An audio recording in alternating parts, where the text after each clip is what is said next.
할렐루야 성도님 여러분 반갑습니다. 유튜브 성도님들도 반갑습니다. 오늘 하나님께 주신 말씀은 마태복음 12장 46절에서 50절까지입니다. 마태복음 12장 46절에서 50절까지 말씀을 제가 공독하겠습니다. 예수께서 우리에게 말씀하실 때에 그의 어머니와 동생들이 예수께 말하려고 밖에 섰더니 한 사람이 예수께 여짜오되 보소서 당신의 어머니와 동생들이 당신께 말하려고 밖에 서 있나이다 하니 말하던 사람에게 대답하여 이르시되 누가 내 어머니이며 내 동생들이냐 하시고 손을 내밀어 제자들을 가리켜 이르시되 나의 어머니와 나의 동생들을 보라. 누구든지 하늘에 계신 내 아버지의 뜻대로 하는 자가 내 형제요 자매요 어머니니라 하시더라. 아멘. 마리아와 예수의 형제들은 예수님이 사역하는 동안 예수님을 믿지 않았습니다. 마리아는 예수를 성령으로 잉태하였고 또 예수님이 하나님의 아들이고 장차 이스라엘의 왕이 될 것을 예언으로 들었지만 세월이 흐르면서 이러한 믿음을 잊은 듯합니다. 그 이유는 두 가지로 추정이 됩니다.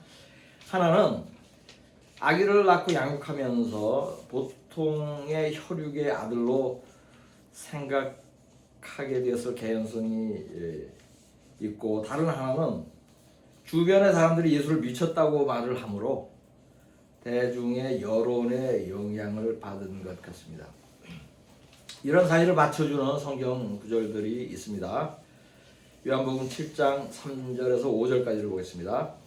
그 형제들이 예수께 이르되 당신이 행하는 일을 제자들도 보게 여기를 떠나 유대로 가소서 스스로 나타나기를 구하면서 묻혀서 일하는 사람이 없나니 이 일을 행하려 하거든 자신은 세상에 나타내소서 하니 이는 형제들까지도 예수를 믿지 아니함이러라. 아멘. 예수님의 동생들은 예수를 믿지 않았을 뿐더러 함께 지내는 것도 원하지 않았습니다. 그래서 이들은 예수님을 위하는 듯이 말한 것 같지만 유대로 가라고 권했는데 실제로는 함께 살고 싶지 않은 마음으로 그렇게 한 것이죠. 마가복음 3장 21절을 보겠습니다. 예수의 친족들이 듣고 그를 붙들러 나오니 이는 그가 미쳤다 함일러라. 아멘. 예수님 미쳤다고 말하는 동네의 소문을 듣고 예수님의 친족들이 예수님을 잡으러 왔어요. 아마 여기에는 마리아도 포함되어 있었을 것입니다. 본문 말씀이 그러한 정황을 잘 보여주죠. 본문 말씀 다시 보겠습니다. 예수께서 우리에게 말씀하실 때에 그의 어머니와 동생들이 예수께 말하려고 밖에 섰더니 한 사람이 예수께 여쭤오되 보소서 당신의 어머니와 동생들이 당신께 말하려고 밖에 서 있나이다 하니 말하던 사람에게 대답하여 이르시되 누가 내 어머니이며 내 동생들이냐 하시고 손을 내밀어 제자들을 가리켜 이르시되 나의 어머니와 나의 동생들을 보라. 누구든지 하늘에 계신 내 아버지의 뜻대로 하는 자가 내 형제요 자매요 어머니니라 하시더라. 아멘. 지금 어머니 마리아와 동생들이 예수께 말하려고 온 이유가 드러나죠. 여기서 미쳤다는 소문을 듣고 데리러 온 것이에요. 이러한 사실을 알고 있는 예수님은 군중들 앞에서 마리아와 형제 자매들에게 핀잔을 준 것이죠. 이 사람들은 나의 어머니와 동생들이 아니라고 말씀한 거예요. 제자들을 가리키며 내 아버지의 뜻대로 행하는 자가 내 형제요 어머니라고 말씀했습니다. 여기에는 두 가지 중요한 포인트가 있습니다. 하나는 마리아와 예수의 친형제가 믿음이 없다는 사실이고, 다른 하나는 성경적으로 하나님을 믿는 사람이 형제자매이지 혈육의 형제자매가 실제 형제자매가 아니라는 사실입니다. 여기서 마리아의 믿음 없음에 대한 불가사의를 짚고 넘어가지 않을 수 없습니다. 왜 불가사의라고 하냐면은 성령으로 잉태도 하고 예언을 다 들었잖아요. 그런데 믿음이 없어졌어요. 이거 불가사의 아니에요?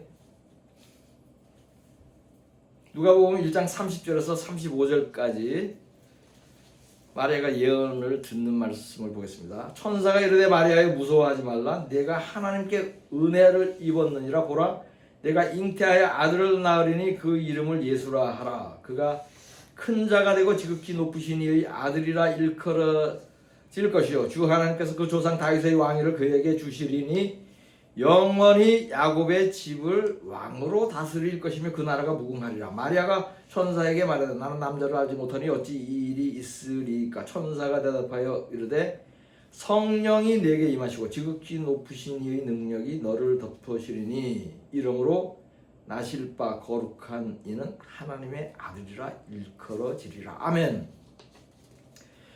마리아는 예수를 잉태하는 것과 관련하여서 천사로부터 아주 상세한 예언을 들었어요. 그냥 잉태할 것이다 이렇게 이런 말만 들은 게 아니에요. 그 내용이 세 가지입니다. 첫째, 성령으로 잉태를 한다. 둘째, 그 아이는 하나님의 아들이다. 셋째, 그 이름은 예수이다. 마리아는 이러한 예언을 듣고 예수를 낳았습니다. 하나님의 아들을 양육하게 되었습니다. 그렇다면 마리아는 예수를 보통의 아이를 양육하는 것과는 다르게 특별하게 양육을 해야 했을 것입니다. 그러나 성경은 그렇지 못한 것을 보여줍니다. 누가복음 2장 42절에서 50절까지를 보겠습니다.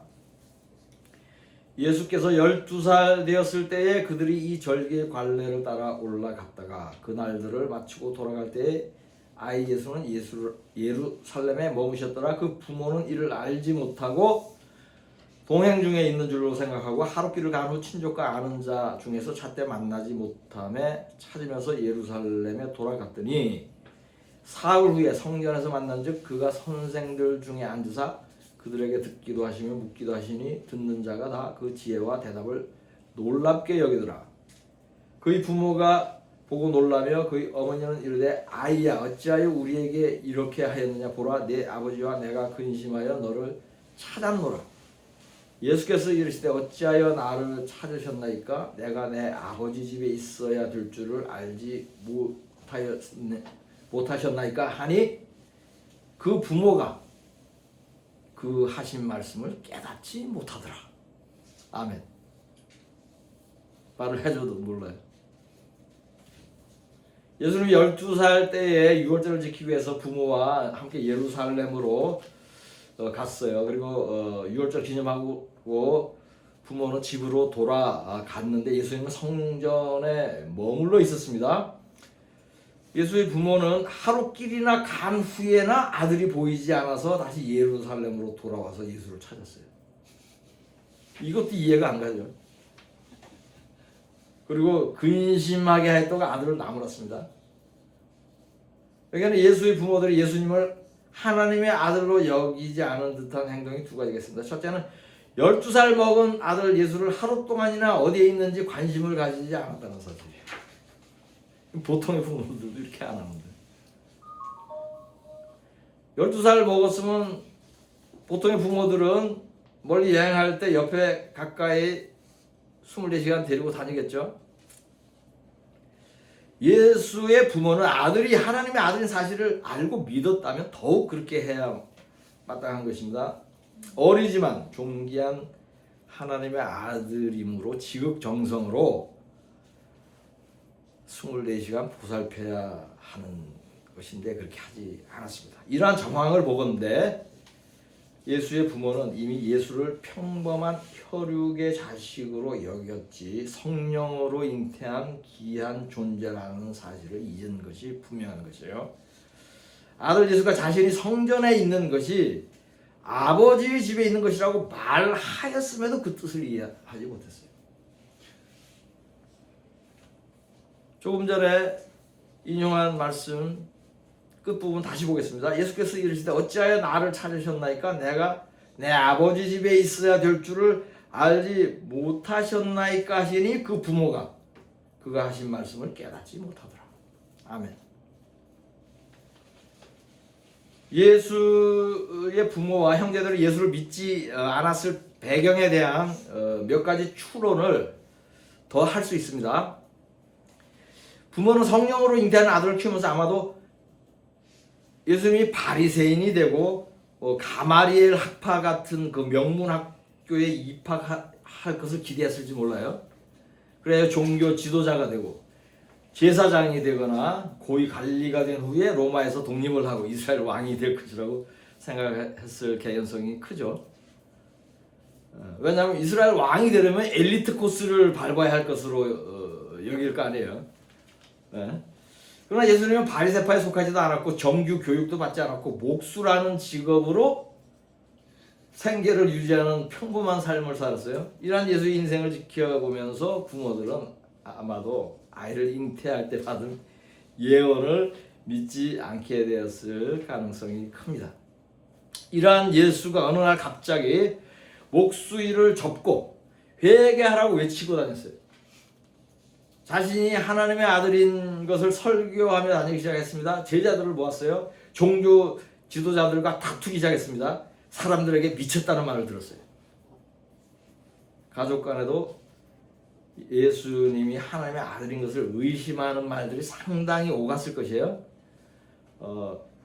부모는 예수의 동생들에게도 처음에는 예수가 하나님의 아들이고 장차 이스라엘의 왕이 될 것을 이야기해 주었을 것이에요. 이런 말을 들은 동생들은 예수를 관찰하였을 거예요. 그러나 예수가 왕이 될 조짐이 전혀 보이지 않으므로 부모에게 묻고 설왕설래 했겠죠. 엄마 미혹됐어. 그 꿈 잘못 꾼 거야. 그래 부모와 동생 모두가 믿지 않아야 한다고 결론을 내린 것으로 보여요. 예수의 부모와 형제들이 예수를 믿지 않게 된 배경을 추측해 보았습니다. 이러한 추측이 설득력이 있다고 가정하면 천사로부터 예언을 받고 성령으로 잉태하여 예수를 낳은 마리아와 요셉이 예수를 믿지 않는 것은 좀 이해하기 어렵죠. 그러나 이것이 어떤 면에서는 그리 이해하기 어려운 줄도 아니에요. 하나님이 이 기적을 경험하고도 잊어버리는 보편적인 인간들의 믿음이에요. 현대 교인들의 믿음이 이들과 다르지 않습니다. 고대 이스라엘 백성의 믿음이 이와 같았어요. 출애굽한 이스라엘 백성들 기적을 수도 없이 보았는데 하나님의 기적을 돌아서면 잊어버렸죠. 불순종했습니다. 그리하여 40일 거리에 있는 가나안 거리를 40년이 걸렸고 60만 명 중에 2명만 구원받았죠. 지금까지 성령으로 잉태하여 예수를 낳은 마리아조차도 후에 믿음이 없어진 배경과 이러한 일이 믿는 사람들의 평균적인 믿음이라는 사실에 대해 나눴습니다. 지금부터는 예수님이 정의하는 부모 형제에 대한 의미를 고찰해 보겠습니다. 성경은 믿는 자들 간의 형제자매라는 호칭을 사용하는 것을 보여줍니다. 교회에서도 남자는 형제, 여자는 자매라고 그러죠.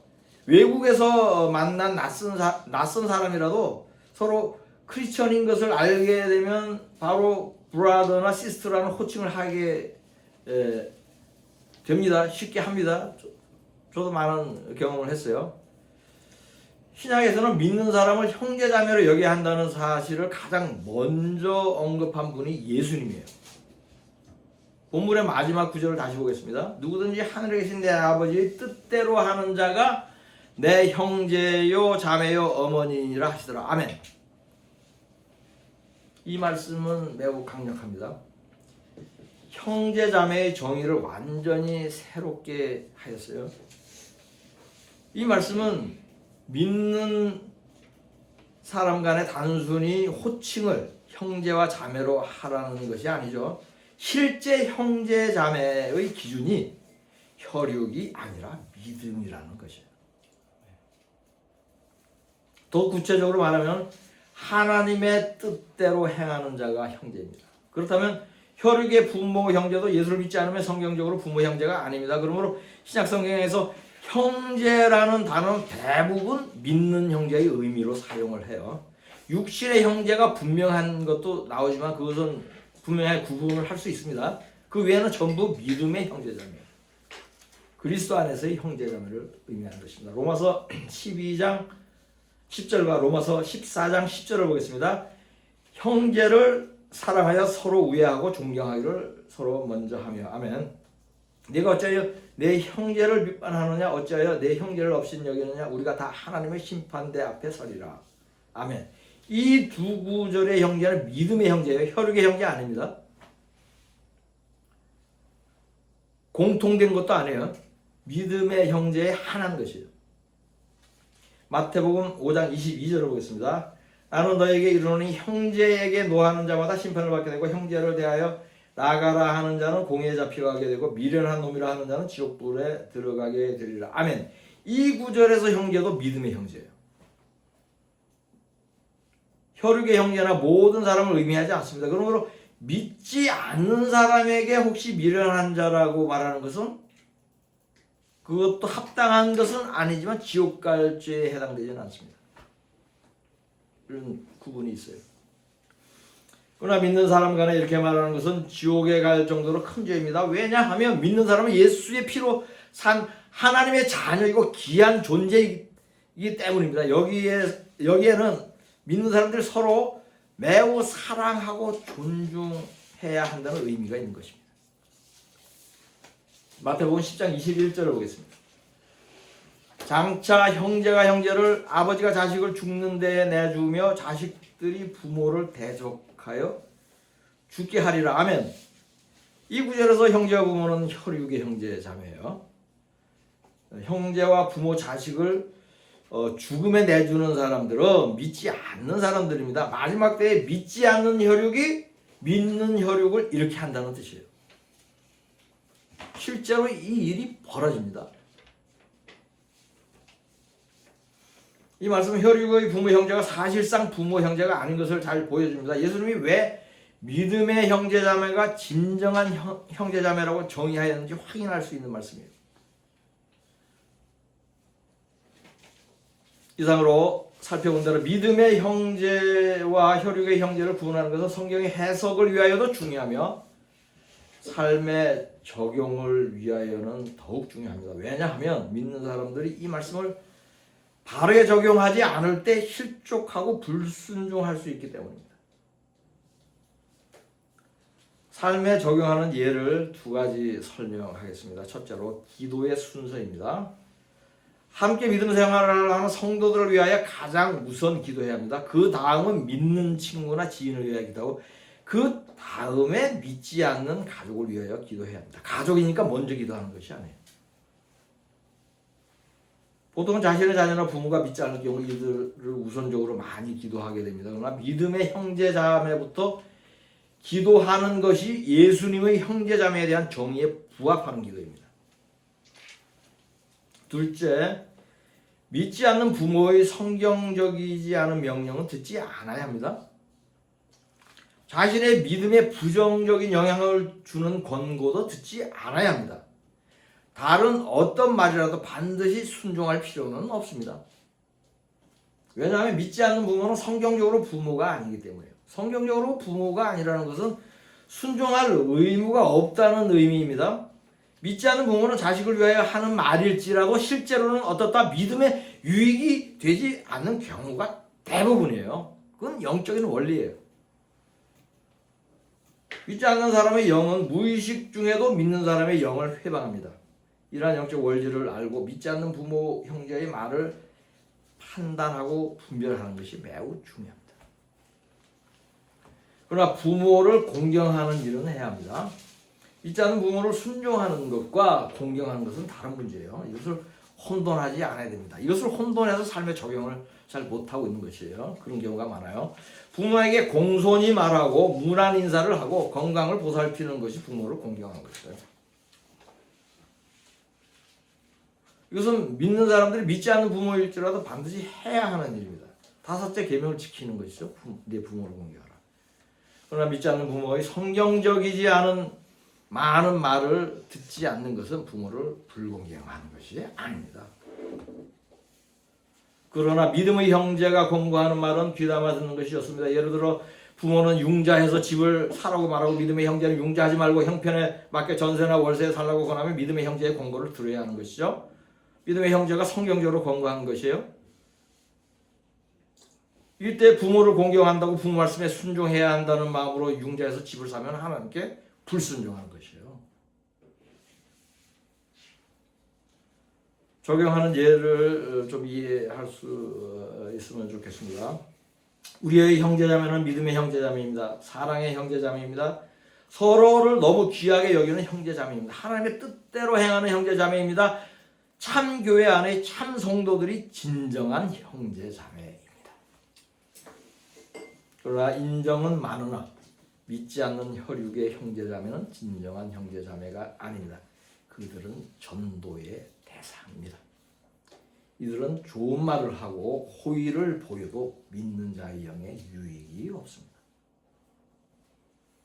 예수님은 단순히 하나님을 믿는 자가 내 형제자매라고 말씀하지 않았습니다. 하나님의 뜻대로 행하는 자가 내 형제자매라고 말씀하셨습니다. 이 말씀에 깊은 뜻이 있습니다. 교회를 다녀도 하나님의 뜻대로 행하지 않는 사람은 진정한 형제자매가 될 수 없다는 것이에요. 이건 한 단계 더 나간 것입니다. 우리가 삶에 적용할 때 예수 그리스도 안의 형제자매는 하나님의 계명을 지키고 하나님이 기뻐하는 뜻을 따라 행하는 자들입니다. 이러한 형제자매는 반석 위에 집을 세웁니다. 마태복음 7장 24절에서 27절까지를 보겠습니다. 그러므로 누구든지 이 말을 듣고 행하는 자는 그 집을 반석 위에 지은 지혜로운 사람 같으리니 비가 내리고 창수가 나고 바람이 불어 그 집에 부딪히되 무너지지 아니하나니 이는 추수를 반석 위에 놓은 까닭이요 이 말을 듣고 행하지 아니하는 자는 그 집을 모래 위에 지은 어리석은 사람 같으리니 비가 내리고 창수가 나고 바람이 불어 그 집에 부딪힘에 무너져 그 무너짐이 심하니라. 아멘. 지혜로운 사람은 단단한 반석에 기초를 세우고 집을 짓습니다. 이들은 하나님의 말씀대로 행하는 자들입니다. 어리석은 사람은 모래 위에 집을 짓습니다. 이들은 하나님의 말씀대로 행하지 않는 자들입니다. 입으로만 주여 주여 하는 사람들입니다. 마태복음 7장 21절에서 23절까지를 보겠습니다.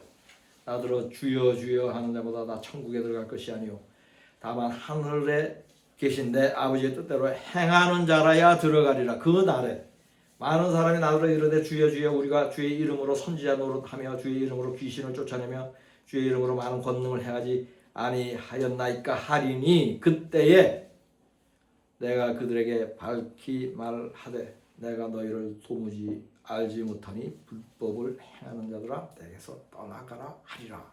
아멘. 현대 교회 안에도 선지자처럼 예언하고 귀신도 쫓아내고 많은 능력을 행하는 사람들이 있습니다.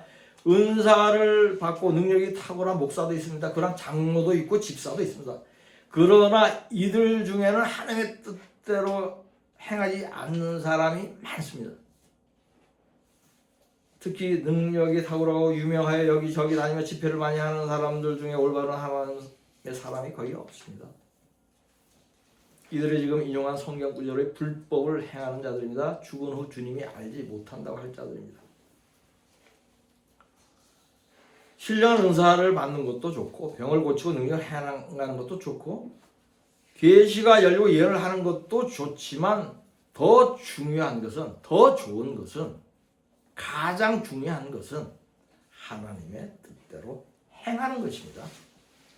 계명을 지키는 것입니다. 그날의 말씀대로 행하는 믿음의 형제자매는 천국으로 들어가고 말씀대로 행하지 않는 형제자매들과 잊지 않는 혈육의 형제자매는 영원한 형벌을 받을 것입니다. 그러니 여러분은 어떠한 형제자매가 되어야 하겠습니까? 여러분 모두 하나님의 뜻대로 행하는 그리스도 안의 형제자매가 되시어 구원받으시기를 우리 주 예수 그리스도의 이름으로 축복합니다. 본문 말씀으로 설교를 마치겠습니다. 예수께서 무리에게 말씀하실 때에 그의 어머니와 동생들이 예수께 말하려고 밖에 섰더니 한 사람이 예수께 여쭤오되 보소서 당신의 어머니와 동생들이 당신께 말하려고 밖에 서 있나이다 하니 말하던 사람에게 대답하여 이르시되 누가 내 어머니며 내 동생들이냐 하시고 손을 내밀어 제자들을 가리켜 이르시되 나의 어머니와 나의 동생들을 보라. 누구든지 하늘에 계신 내 아버지의 뜻대로 하는 자가 내 형제요 자매요 어머니이니라 하시더라. 아멘.